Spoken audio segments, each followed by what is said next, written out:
A very good evening to all. Welcome you on my YouTube channel Study Look with Surabhi. और हमारी series का आज fourth lecture है for the subject organization behavior, which code is BCA 203 and the course is BCA second semester from CCS University. Lecture 4, we are going to cover these two topics: emerging aspects of organization behavior, managing the perception process. But before starting this, I will continue the answer of previous lecture question. The question was, write two goals of organization behavior. There are four goals: describing, understanding, predicting, right? And one more. So there are, you can write any of two from them: understanding and describing. So let's start with the topic: emerging aspects of organization behavior. Emerging aspects का मतलब क्या हुआ? मतलब organisation behaviour के अंदर क्या क्या challenges आ रहे हैं, क्या क्या चैलेंजेस आते हैं. तो there are some points: globalisation, managing workforce diversity, quality and productivity, improving employees' skills, empowerment of employees, managing organizational change, maintain ethical behavior, the emerge of information technology. So start with the globalization. Globalization means कोई भी चीज world wide use होना, right? So globalization has enabled the availability of all types and all countries product in a single place. सारी चीजें एक ही place पे होना, availability of international product in the domestic market and expansion of domestic product at the international level has achieved through globalization. A simple example, a layman example: internet. It's a global concept because internet can be used by anyone or at any place, चाहे वो आपका country के अंदर with in a country और it can be international. The next point is managing workforce diversity. Workforce diversity को manage करना. Workforce diversity means differences in people working in the organization, such as in terms of age, race, culture, gender, values, education, income, and so forth. See, आपकी एक organisation है, आप उस organisation में as a employ जा रहे हैं, पर जब आप उस ऑर्गेनाइजेशन में जा रहे हैं तो जगह जगह से मीन डिफरेंट डिफरेंट प्लेसेस से पीपल्स आ रहे होंगे, एम्प्लॉयज आ रहे होंगे, डिफरेंट डिफरेंट कल्चर के हो सकते हैं, डिफरेंट रेस के हो सकते हैं, डिफरेंट एज के हो सकते हैं, जेंडर के हो सकते हैं, वैल्यूज के हो सकते हैं, एजुकेशन के हो सकते हैं, उनकी इनकम डिफरेंट हो सकती है, राइट? तो उनको कैसे मैनेज किया जाए ऑर्गेनाइजेशन के अंदर, ये भी एक बहुत बड़ा चैलेंज हो जाता है. हो जाता है, नहीं हो जाता है ये चैलेंज? आप खुद ही देखो, अगर आपके क्लास में सभी अलग अलग ग्रुप से आ रहे हैं, अलग अलग प्लेसेस से आ रहे हैं, और फैकल्टी को कुछ एक्सप्लेन करना हो और उनको नहीं आती वो लैंग्वेज, तो वहां पे प्रॉब्लम क्रिएट हो जाएगी, नहीं हो जाएगी? यस. तो it would be one of the challenge. The next is quality and productivity. Quality is having a degree of excellence as compared to others, and productivity means producing maximum out of minimum inputs and cost. See, quality क्या होता है? Excellence, degree of excellence. मतलब कितना better level पे है वो, right? And productivity, come cost में ज्यादा प्रोडक्टिव होना, ज्यादा इनपुट मिलना, ये तो होती है प्रोडक्टिविटी. ये भी एक बहुत बड़ा चैलेंज हो जाता है. Improving employees' skills. Today, one thing is clear: today's business world is not the same as it was. Word same नहीं है जैसा दिखाई देता है. Most businesses have move to the services and knowledge based sector and uncertainties are ever increasing. देखो, uncertainty तो होती ही होती है, किसी को नहीं पता कि क्या होने वाला है, नेक्स्ट टाइम क्या होने वाला है, नेक्स्ट सेकेंड में क्या होने वाला है, नो बडी नोज, राइट? तो uncertainty is there. So improving employees skills, employees की स्किल्स को इम्प्रूव करना, ये भी एक बहुत बड़ा चैलेंज है. Changes in management practices, increasing competition, teamwork, decentralization, and quality awareness have demanded a high level of skills and knowledge. इन सब की वजह से क्या क्या चीजें हैं वो, changes in management practices, increasing competition, competition बहुत ज्यादा बढ़ता है जब टीम वर्क के लिए, डिसेंट्रलाइजेशन मतलब सारी चीजें अपने अपने बिहाफ पर हो रही हैं, एंड क्वालिटी अवेयरनेस जब क्वालिटी की बात होती है. तो इन सब के लिए आपको हाई स्किल्ड एंड नॉलेज के एम्प्लॉयज चाहिए. तो यहाँ पर ये प्रॉब्लम क्रिएट होगी. It's also one of the challenge. Empowerment of employees. There is a saying, give a person a fish and you feed that person for a day. आप एक person को फिश दे दो और आप ही उसको खिलाते जाओ. ठीक है, एक चीज ये हो गई. और एक हो गई, teach a person to fish and you feed that person for a long. आप उस फिश को ही सिखा दो ना कि कैसे खाना है, तो वो लाइफ टाइम उसको आपकी जरूरत नहीं पड़ेगी. Are you getting my point? जैसे आपको क्लास के अंदर अगर हम नोट्स प्रोवाइड करते हैं, तो वो आप मतलब उसको फीड कर रहे हैं, आप खुद से कुछ नहीं सीख रहे. और अगर हम आपको बोल दें you have to prepare your notes yourself, and how to prepare these notes I will tell you, कि नोट्स कैसे बनाने हैं, मैं वो चीज आपको बता दूं, तो वो लाइफ टाइम आपके लिए एप्लीकेबल रहेगी. आपको फिर कभी भी जरूरत नहीं पड़ेगी हमारी हमारी इन द सेंस कि आपको आपको हम पे डिपेंड नहीं होना पड़ेगा कि जब मैम आपको नोट्स देंगी तभी आप कंप्लीट कर पाएंगे, तभी आप आगे पढ़ पाएंगे. ऐसा नहीं होगा. ठीक है. So today managers are not just managers, they are leaders, coaches and advisors to make employees complete and satisfy them. आजकल मैनेजर सिर्फ मैनेजर्स ही नहीं है, वो क्या क्या है, लीडर्स है, कोचेस है, एडवाइजर्स है, ताकि आपको सेटिस्फाई कर सके, आपको कंप्लीट कर सके. Giving required decision making powers and freedom to lower levels make them discharge duties based on their competency. Clear? Again, this is also one of the challenge. The next is managing organizational change. This is the biggest. Change is important but not easy. Change important तो है, change होने तो चाहिए, changes होने तो चाहिए, but ये easy नहीं होता है. Today organisations are forced to change. Organisation क्या है, फोर्स्ड हो जाती है चेंज करने के लिए, and the unchanged organisation does not seem to have progress.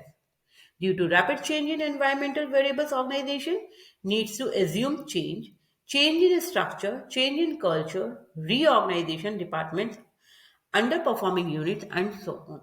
See, changes कैसे? For example, अभी कोविड होके निपटा है.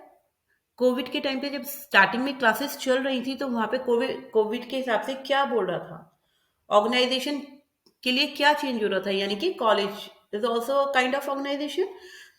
तो कॉलेज में क्या रिक्वायर्ड थी, भाई आप लोग कॉलेज जा नहीं सकते, आपको पढ़ाना भी जरूरी, तो वहां पे चेंज क्या था कि online classes will be there. अब ऑनलाइन क्लासेस के लिए काफी चीजें डिफरेंट हो गई, फैकल्टीज के लिए भी काफी चेंजेस हो गए, आप लोगों के लिए भी काफी चेंजेस हो गए, right. So changes is important. तो वहां पे उस टाइम वो वहां का वक्त क्या बोल रहा था कि चेंजेस होने जरूरी है, बट वो इजी नहीं थे वो चेंजेस होने, बट हुए, राइट. तो it is also one of the challenge. Maintain ethical behaviour. See, ethical behaviour को मेंटेन करना is also a challenge. How? Ethics means knowing what is right and what is wrong. A manager should maintain and improve the ethical behavior of the employees. आप किसी के behaviour को change कर सकते हो, आप कन्विंस कर सकते हो, कोशिश कर सकते हो कन्विंस करने की, बट आप उसको ये नहीं कह सकते कि ये सही है ये गलत है. वो अपनी मर्जी से ही मानेगा जब उसको कुछ फील होगा, right. The last one is the emergence of information technology. जब इंफॉर्मेशन टेक्नोलॉजी इमर्ज करती है, मतलब कुछ नई टेक्निक्स आती हैं, तो वहाँ पे चेंजेस होते हैं, तो वो भी एक बहुत बड़ा चैलेंज होता है. The stake of information technology growing day by day for OB. The evolution of IT has moved OB's practices from manual to automatic. Now different information is handled by computers, customer services, improved digitalization is achieved, and customers are getting information in real time. क्या changes हो रहे हैं? अगर IT sector में, ठीक है, पहले क्या होता था, एक सिंपल सा एग्जांपल, पहले क्या होता था कि अगर दो कंपनीज हैं, दो ऑर्गेनाइजेशन है, उनको आपस में कांटेक्ट करना हो, कम्युनिकेट करना हो, तो they have to write the letters. उनको letters, hand written letters send करने होते थे, कोई भी इंफॉर्मेशन लेने के लिए या अपॉइंटमेंट लेने के लिए मैनेजर्स को, या कुछ भी बात करने के लिए उनको लेटर्स लिखने होते थे। वो 2-3 दिन, 3 to 4 days, 4 to 5 days it will take, ये इतना टाइम पीरियड उनको लग जाता था। ठीक है, फिर आपका कंप्यूटराइज्ड आया, अब ईमेल आई, ईमेल पे विद इन अ सेकेंड वो आपका काम हो जाता है ना। तो वो चेंजेस हुए। अब यहाँ पे प्रॉब्लम क्या हुई, अगर उस एम्प्लॉय को कंप्यूटर चलाना आता है तो उसके लिए कोई प्रॉब्लम नहीं है। अगर उसको कंप्यूटर चलाना नहीं आता उस एम्प्लॉय को, तो वहां पे तो उसको प्रॉब्लम हो जाएगी, नहीं हो जाएगी वहां पे प्रॉब्लम उसको, तो ये चैलेंज होगा। So these are all the challenges which is adopted by organization behavior, or which are faces by organization behavior.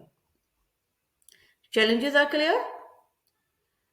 So now move to the next, cultural diversity in organization behavior. Cultural diversity. Diversity means different. Organisation behaviour में जब culture different होता है तो कैसे work होगा? So, cultural diversity in workplace is a result of practices, values, traditions, or beliefs of employees based on race, age, ethnicity, religious, or gender. I hope these all terms clear to you.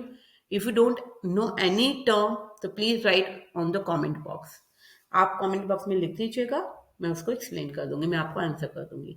Economic globalisation is one of the driving force of cultural diversity in the workplace, right.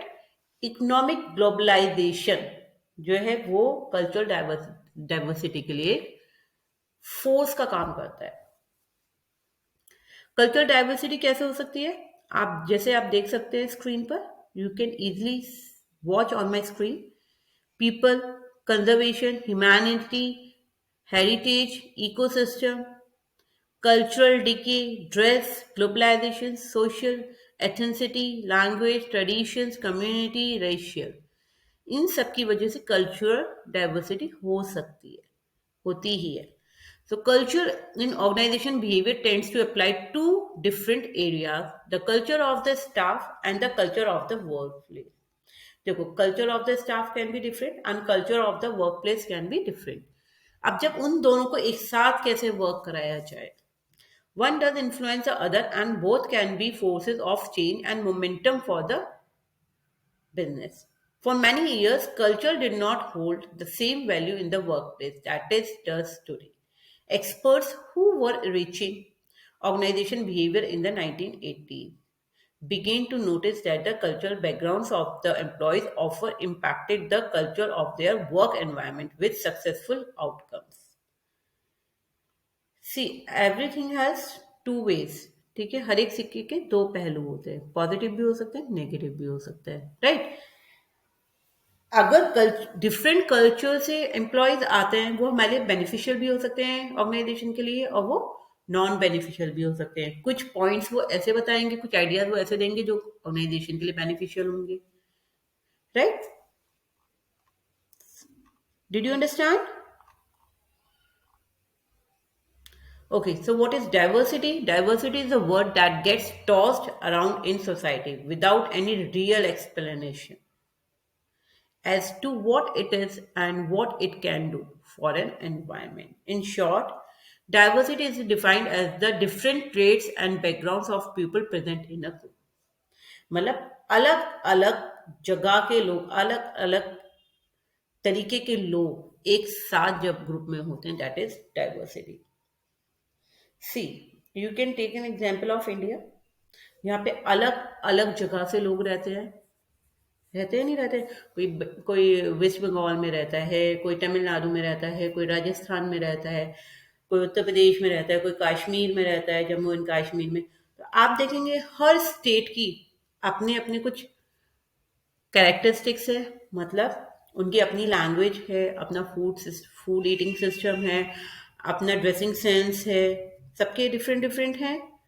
Living of style is also different, but फिर भी वो एक साथ रहते हैं। जब India पे कोई प्रॉब्लम आती है तो वो सब लोग एक नेशन की तरह वर्क करते हैं, वो एक नेशन बन जाते हैं। ठीक है, तो same thing can be happen in organisation also. We can correlate this example with organization also. Clear? Okay. The next topic is managing the perception process.